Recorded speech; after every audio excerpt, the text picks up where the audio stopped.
Recogemos hoy algunos de los aspectos más interesantes de la recolección del arroz en el levante de España. La dura tarea de los cultivadores se ve recompensada con el gozo de la cosecha.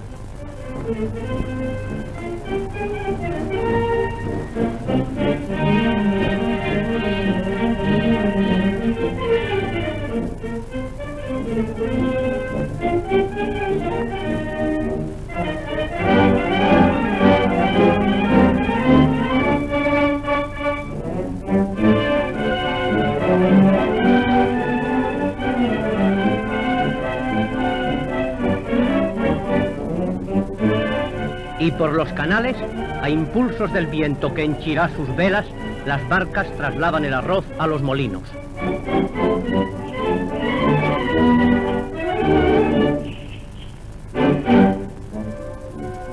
He aquí el grano, que luego se esponjará amarillo y sabroso en la redonda y suculenta ofrenda de la paella.